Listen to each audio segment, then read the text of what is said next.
আমার অনেকগুলো নাম আছে, আর তাদের মধ্যে একটি হলো যুদ্ধ বিমুখ। এই কথা আপনারা সবাই জানেন। দাদাও আমাকে বলেছেন যে তুমি এরকম কিভাবে যুদ্ধক্ষেত্র থেকে মুখ ঘুরিয়ে পালাতে পারো কানাই। দেখুন, যেটা সময়ের দাবি ছিল আমি সেটাই করেছি। যদি আমি রণভূমি ত্যাগ করে না পালাতাম, তাহলে কে জানে কত সৈনিক নিজেদের প্রাণ হারাতেন, কে জানে কতগুলি পরিবার নিজেদের বাঁচার আশা হারাতেন, কে বলতে পারে হয়তো কত প্রাণী এই সংসার ত্যাগ করতেন। আর তাই কখনো কখনো যুদ্ধ বিমুখ হওয়াই শ্রেয়। কখনো জীবনের ক্ষেত্রেও এটা প্রযোজ্য। যদি দূরে চলে গেলে আপনার সম্ভাবনা বৃদ্ধি পায়, তাহলে দূরে চলে যান। দূরে চলে যান সেই সকল ব্যক্তিদের থেকে যারা কথায় কথায় আপনাকে অপমান করেন, আপনার নিন্দা করেন, আপনাকে বাধা দেবার চেষ্টা করেন, আপনাকে ছোট করেন। কারণ তাদের সাথে থেকে, সেই সকল ব্যক্তিদের সাথে থাকলে যারা আপনার মূল্য বোঝেন না, আপনি নিজের আত্মসম্মান, নিজের আত্মবিশ্বাস, নিজের ব্যক্তিত্বকে নত করে ফেলবেন।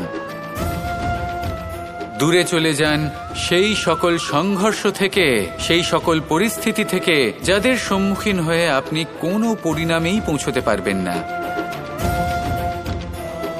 যদি আপনি এইভাবে যুদ্ধ বিমুখ হয়ে উঠতে পারেন, যদি এই প্রবৃত্তি আপনি নিজের মধ্যে জাগ্রত করতে পারেন, তাহলে আপনার সামনে সেই যুদ্ধ চলে আসবে যাতে বিজয় লাভ করে আপনি নিজের অস্তিত্ব খুঁজে পাবেন।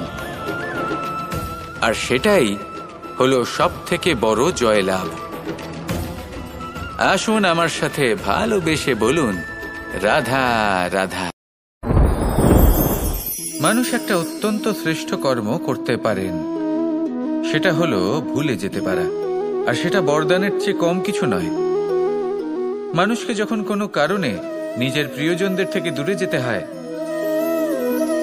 তখন মনে দুঃখ জাগ্রত হয়। তিনি সেই দুঃখকে ভুলতে পারেন। কখনো কোনো সম্পর্ক থেকে যদি দুঃখ পেয়ে থাকেন, তখন সেই দুঃখকে ভুলতে পারেন। কিন্তু এই সংসারের প্রত্যেক আবেগ, প্রত্যেক বস্তু ভুলে যাওয়া উচিত নয়। বিশেষ করে আমাদের প্রিয়জন, আমাদের পরিবারের সদস্য, যখন এই সংসার থেকে ওনারা চলে যান, তখন যে সৎকর্ম ওনারা করেছেন, যে প্রেরণা ওনারা আমাদের প্রদান করেছেন, কখনো ভুলে যাওয়া উচিত নয়। যখন আপনি কোনো উঁচু স্থানে পৌঁছে যান, আপনি সাফল্য লাভ করেন, তখন সেই সকল বন্ধুদের ভোলা উচিত নয় যারা আপনার সাথে আরম্ভ থেকে ছিল, যারা সব সময় আপনাকে সাহায্য করেছে। আর সবথেকে গুরুত্বপূর্ণ কথা, আপনার বয়স যতই বৃদ্ধি পাক না কেন, মাতা পিতাকে কখনো ভুলবেন না। আপনি যতই বড় হন না কেন, আপনি তাদের সন্তানই থাকবেন। অভিজ্ঞতার দিক থেকে ওনাদের থেকে ছোটই থাকবেন। তাই সবসময় নিজের মাতা পিতাকে নিজের সাথে রাখুন, কখনো তাদের ভুলবেন না। সেই সকল ব্যক্তিদের ভুলে যাবেন না যারা দুঃখের দিনে আপনার সাথে ছিল, তবেই জীবনে সুখ পাবেন। আসুন আর আমার সাথে ভালোবেসে বলুন, রাধা রাধা। এই সংসারে সব থেকে বড় ব্যক্তি কে? আপনি বলবেন, এ কেমন ধরনের প্রশ্ন? কিন্তু এটা হলো সব থেকে উচিত প্রশ্ন।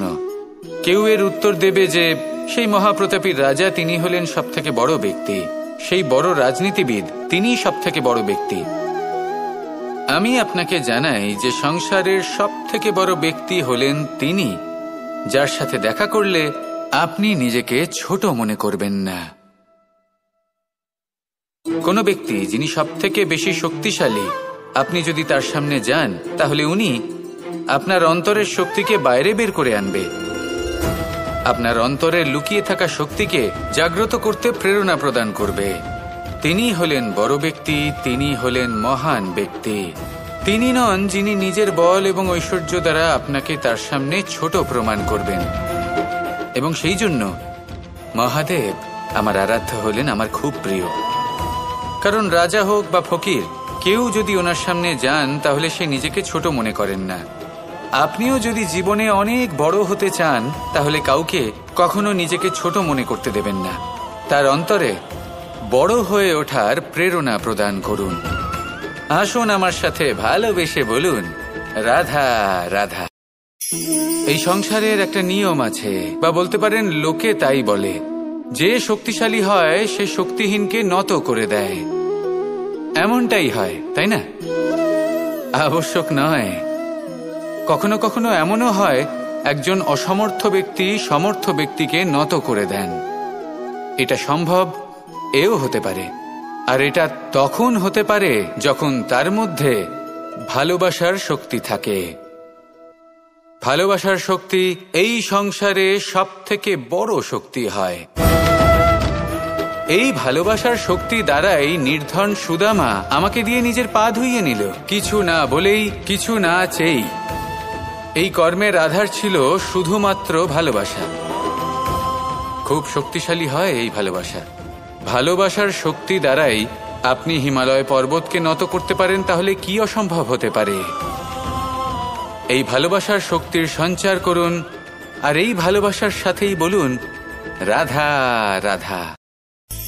মানুষের জীবনে স্বচ্ছতার একটা আলাদা গুরুত্ব আছে। যদি আপনি নিজেকে স্বচ্ছ রাখেন তাহলে আপনার নিজেরও ভালো লাগবে, সামনের ব্যক্তিরও ভালো লাগবে, একটা অন্যরকম প্রভাব পড়বে। কিন্তু একজন শ্রেষ্ঠ ব্যক্তি কিভাবে হয়ে ওঠা সম্ভব? যার মধ্যে গুণ আছে, শিক্ষা আছে, শুভ চেতনা আছে, যিনি সৎকর্ম করেন। কিভাবে হব সেই ব্যক্তি যার মধ্যে জ্ঞান আছে? শুধুমাত্র স্বচ্ছ থাকলে তো তা হওয়া সম্ভব নয়। প্রথমে আপনাকে বুঝতে হবে যে মানুষের মধ্যে 4টি মূল তত্ত্ব আছে। প্রথম হলো তার শরীর, যার দ্বারা উনি যে কোনো কর্ম করে থাকেন। দ্বিতীয় তত্ত্ব হলো তার মন, যার দ্বারা কোনো কর্ম করার জন্য সে নিজেকে প্রেরণা দিতে থাকে। তৃতীয় তত্ত্ব হলো বুদ্ধি, যে কর্ম আমরা করতে চাই, যে লক্ষ্যে আমরা পৌঁছতে চাই, সেটা আমরা কিভাবে কোন পথে করব সেটা স্থির করা যায় বুদ্ধি দিয়ে। আর চতুর্থ তত্ত্ব হলো আত্মা। আত্মা হলো এমন এক তত্ত্ব যার কোনো সমাপ্তি নেই। আত্মা হলো অজয়। কিন্তু এরও শুদ্ধিকরণের প্রয়োজন হয়। এই 4টি তত্ত্বের শুদ্ধিকরণ করতে থাকুন, এদের নির্মল রাখুন, শুদ্ধ রাখুন। এবং এটা কিভাবে হবে? শুভ চেতনা দ্বারা, জ্ঞানের দ্বারা, এবং সবথেকে বেশি গুরুত্বপূর্ণ প্রেমের দ্বারা। আসুন আমার সাথে ভালোবেসে বলুন, রাধা রাধা।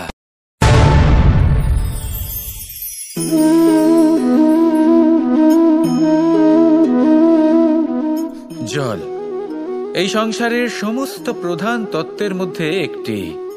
এই জল যে কোনো জ্বালা দূর করে, আগুনকে নিভিয়ে দেওয়ার ক্ষমতা রাখে, অবিরল অবিচল ভাবে প্রবাহিত হতে পারে, একে কেউ বাধা দিতে পারে না। এর পথে বাধা সৃষ্টি করলে নিজের পথ নিজেই খুঁজে নেবে, বা সে নিজেই নিজের পথ বানিয়ে নেবে, কিন্তু কখনো থামবে না। এই জল হলো মহান, আর এর একটা মহান গুণ আছে, এর নিজস্ব কোনো রং নেই। কিন্তু যখন মেঘ থেকে বৃষ্টিরূপে পৃথিবীতে ঝরে পড়ে, তখন সমস্ত সংসারকে রঙিন করে তোলে। যেখানে খরা হয়েছে সেখানে শ্যামল করে তোলে। যে স্থান শ্যামল সেখানে ভিন্ন ভিন্ন প্রকারের পুষ্প ফুটিয়ে তোলে। এই জল, এই জলের মতন আমাদের হতে হবে। ওর যেমন কোনো রং নেই, আমাদেরও যেন কোনো অহংকার না থাকে। শুধু কর্মের এই ধারাতে বইতে থাকুন, এই সংসারের মঙ্গল করতে থাকুন, শ্রেষ্ঠ কর্ম করতে থাকুন। এই সংসারকে এটা বলার কোনো প্রয়োজন নেই যে আপনি কে। আপনি যদি কর্ম করতে থাকেন তাহলে এই সংসার নিজে থেকেই আপনার মূল্য জানতে পারবে।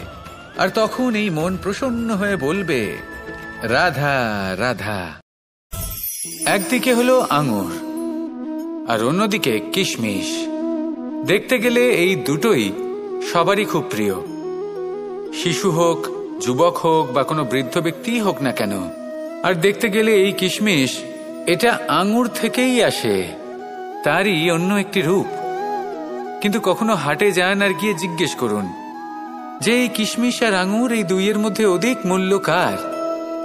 আপনিও নিশ্চয়ই জানবেন যে কিশমিশের মূল্য আঙুরের থেকে অনেক গুণ বেশি। এবার এরকম কেন হয়? এর পেছনে কি কারণ থাকতে পারে? একদিকে হলো সেই আঙুর যা টাটকা অবস্থায় গাছ থেকে পেড়ে খাওয়া যায়, আর অন্যদিকে হলো কিশমিশ যাকে মাসের পর মাস রোদে ফেলে রাখা হয়। একদিকে আঙুর যা কিনা অত্যন্ত রসালো, আর কিশমিশে কোনো রসই নেই। একটি হলো অত্যন্ত কোমল এবং সুন্দর, অন্যটি অমসৃণ এবং তাতে বিন্দুমাত্র সৌন্দর্য নেই, তাও তার মূল্য বেশি। এইসব কেন হয়? এই কারণেই হয় কারণ সেই আঙুর অনেক মাস পর্যন্ত রোদ সহ্য করে থাকে, কষ্ট সহ্য করে থাকে, তবেই সেই আঙুর কিশমিশে পরিণত হয়। এবার জীবনের কড়া রোদ যাকে সহ্য করতে হয়, তার সাথেও এটাই হয়ে থাকে। তারও মূল্য আপনা থেকেই বৃদ্ধি পায়। আপনার জীবনে আপনার গুণ, আপনার প্রতিভা, তা অত্যন্ত গুরুত্বপূর্ণ। কিন্তু যখন আপনি অভিজ্ঞতা লাভ করেন, তখনই সেই অভিজ্ঞতা আপনার গুণ এবং প্রতিভাকে আরও অনেক বেশি শ্রেষ্ঠ করে তোলে। তাই জীবনের কঠোর রোদের মধ্যেও দাঁড়িয়ে থাকাটা শিখে নিন, সাহসের সাথে কঠিন পরিস্থিতির সম্মুখীন হওয়াটা শিখে নিন। ঠিক এইভাবেই অভিজ্ঞতা লাভ করতে হয়, আর এই অভিজ্ঞতা আপনার মূল্য বৃদ্ধি করতেই থাকবে, করতেই থাকবে। আর তখন এই মন প্রসন্ন হয়ে বলবে, রাধা রাধা। আমাদের সকলের জীবনেই দুই ধরনের ব্যক্তি থাকেন, বন্ধু এবং শত্রু। তারা হলেন আমাদের প্রিয় বন্ধু, যারা আমাদের জীবনে সবসময় আমাদের পাশে থাকেন। কখনো কখনো আমরা তাদের জন্য কিছুই করি না, তাও তারা আমাদের আনন্দ প্রদান করেন, ভালোবাসা প্রদান করেন। আর অন্যদিকে থাকে আমাদের শত্রু। দেখতে গেলে যখন আমরা জন্ম নিই, তখন কিন্তু আমাদের কোনো বন্ধু থাকে না, আমাদের কোনো শত্রুও থাকে না। কিন্তু যত ধীরে ধীরে আমরা জীবনে এগোতে থাকি, আমাদের বয়স বাড়তে থাকে, তখন আমাদের বন্ধু আর শত্রু এই দুইয়ের সংখ্যা বাড়তে থাকে।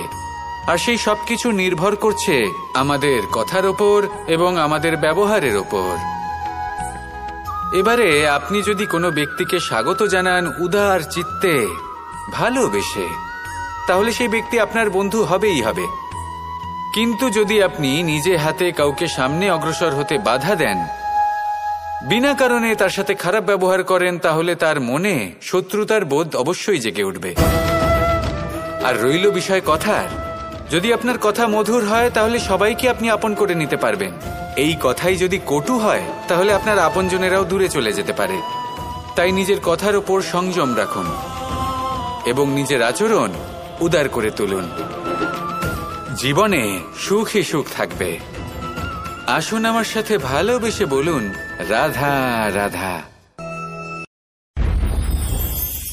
এই সংসারে যখনই কোনো সমস্যা আসে, তখন আমরা আমাদের সব থেকে বড় সম্বলের কাছে আশ্রয় খুঁজি, তা হলো আমাদের বিশ্বাস। এবার প্রশ্ন হলো এটাই যে এই বিশ্বাস কার উপর করা যেতে পারে? পরিবারের ওপর, বন্ধুর ওপর, নাকি তাদের ওপর বিশ্বাস করা উচিত যাদেরকে আমরা কখনো সঙ্গ দিয়েছি? দেখুন, এই সংসারে বিপদের সম্মুখীন হলে কে আপনাকে সাহায্য করবে সেটা নির্বাচন করা আপনার হাতে নেই। সেটা সেই সকল ব্যক্তির উপর নির্ভরশীল যে তারা আপনাকে সাহায্য করবে নাকি করবে না। অর্থাৎ যখনই কোনো বিপদ আসে, সর্বপ্রথম তার সম্মুখীন আমাদের নিজেকেই হতে হয়, আর তার জন্য প্রস্তুত থাকা প্রয়োজনীয়। সেই শক্তি, সেই সাহস অর্জন করা প্রয়োজনীয়। দেখুন, যখনই অন্ধকার আসে, তখন সবার আগে কে আপনাকে ত্যাগ করে চলে যায়? আপনার নিজেরই ছায়া। এই অন্ধকারের সম্মুখীন হতে হয় অন্তরের প্রদীপের দ্বারা, অন্তরের আত্মা দ্বারা। তবেই আপনি অন্ধকারের ওপর জয়লাভ করতে পারবেন। সেই জন্য যে বিপদই আসুক না কেন, নিজেকে তার জন্য প্রস্তুত রাখা উচিত। সেই সাহস নিয়ে আসুন। এমন কোনো বিপদ নেই যে আপনাকে ভেঙে দিতে পারে। আসুন আমার সাথে ভালোবেসে বলুন, রাধা রাধা। এই সংসারে সব থেকে ভয়ানক এবং গভীর অন্ধকার কোনটা?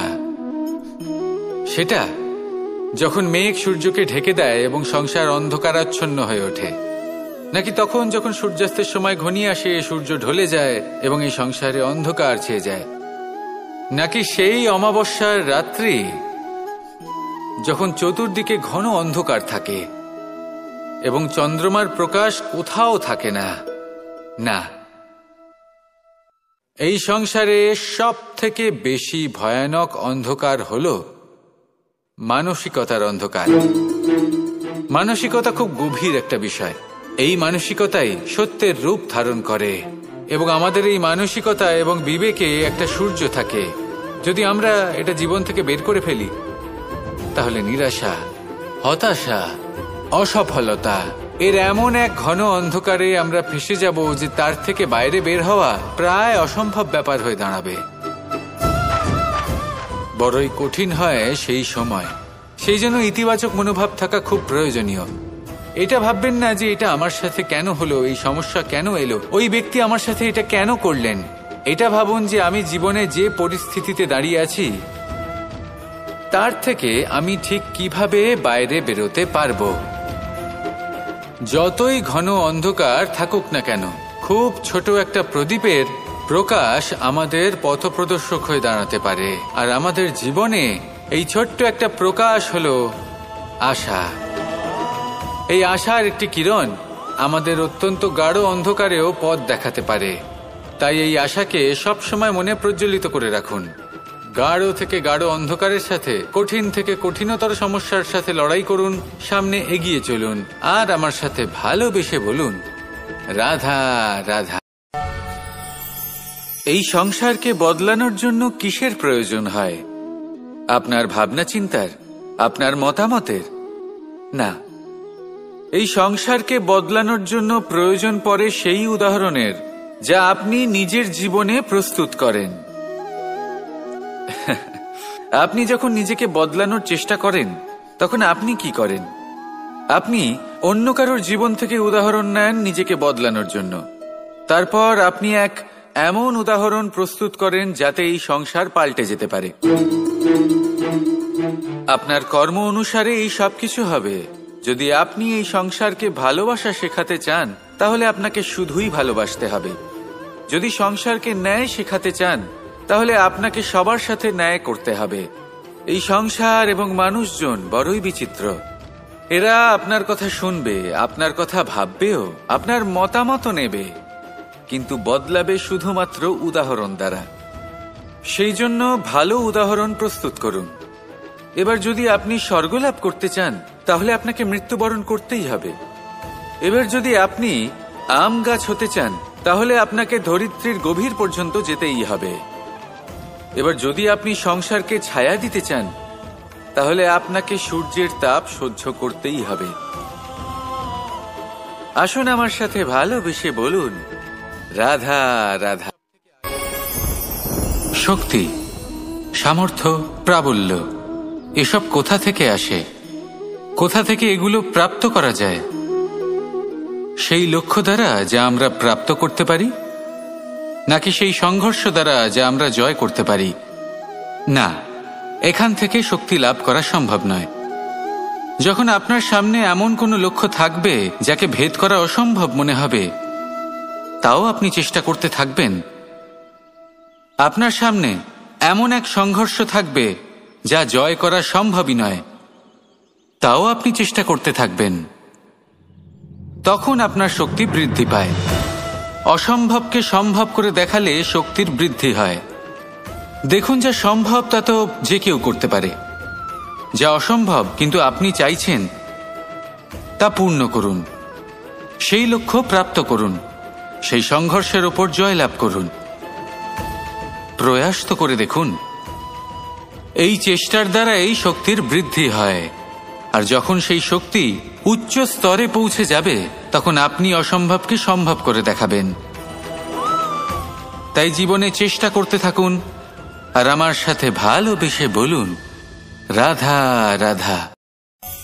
এই সংসারে সুখ আর সন্তোষ লাভ করার পথ কি? ত্যাগ করা নাকি মেনে নেওয়া? এটা হলো একটা ধাঁধার সমান, আর যে বুঝতে পারে তার কাছে এক মিত্রের সমান। দেখুন, আপনি যা বদলাতে পারেন তা আপনি বদলে ফেলুন। যা আপনি বদলাতে পারবেন না তা আপনি স্বীকার করে নিন। আর যা মেনে নিতে পারবেন না তাকে নিজের থেকে আলাদা করে দিন। ধরুন আপনার কোনো অভ্যেস আছে যা আপনি বদলাতে চান, বদলে ফেলুন। যদি কোনো সমস্যা থাকে যা বদলানো আপনার হাতে নেই, তা স্বীকার করে নিয়ে তার সাথে পথ চলা শুরু করে দিন। যদি কোনো আবেগ থাকে, পরিস্থিতি থাকে বা কোনো বস্তু থাকে যা আপনি মানতেই পারছেন না, কোনোদিনও মানতে পারবেন না, তাকে নিজের থেকে আলাদা করে দিন। একেও সন্ন্যাস বলা হয়। জীবনে সুখ দুঃখ, ক্ষয় হোক বা লাভ, এই সবেতেই সমান রূপে যাপন করা, তাই হলো সন্ন্যাস। এতেই জীবনের আনন্দ রয়েছে। তাহলে এই আনন্দ উপভোগ করুন আর আমার সাথে ভালোবেসে বলুন, রাধা রাধা। আজ আমি আপনাকে একটা কাহিনী শোনাবো। একটা খাড়াই উঁচু পাহাড় ছিল, যা বেয়ে ওঠা প্রায় অসম্ভব কাজ ছিল। এবার একদিন কয়েকটা ব্যাঙ এলো আর তা বেয়ে উঠতে শুরু করলো। আস্তে আস্তে প্রত্যেকটা ব্যাঙ মিলে লাফিয়ে লাফিয়ে ওপরে ওঠার চেষ্টা করছিল। নিচে কিছু পশু দাঁড়িয়েছিল যারা বলছিল, এটা তো অসম্ভব ব্যাপার, এই ব্যাঙগুলো উঠতেই পারবে না, সকলে পড়ে যাবে। আর তারপর ধীরে ধীরে সমস্ত ব্যাঙ নিচে পড়তে থাকলো। শেষ পর্যন্ত একটাই ব্যাঙ ছিল যে শিখরে পৌঁছতে পারল। জানেন সে কেন পারল? কারণ সেই ব্যাঙ বধির ছিল। সে কারোর কথা শোনেনি। ও স্থির করেছিল শিখরে পৌঁছতে হবে আর পৌঁছে গেল। এবার এটা কিন্তু আমাদের জন্য অত্যন্ত গুরুত্বপূর্ণ শিক্ষা। আপনি যদি জীবনে নিজের লক্ষ্য স্থির করে থাকেন, তাহলে এদিক ওদিক কারোর কথা শুনবেন না, শুধুই নিজের লক্ষ্যের দিকে অগ্রসর হন। কারণ সাফল্য আপনার প্রচেষ্টার দ্বারাই আপনি পেতে পারেন, অন্যের কথা দ্বারা নয়। তাহলে চেষ্টা করতে থাকুন আর নিজের লক্ষ্য প্রাপ্ত করুন। আর আমার সাথে ভালোবেসে বলুন, রাধা রাধা।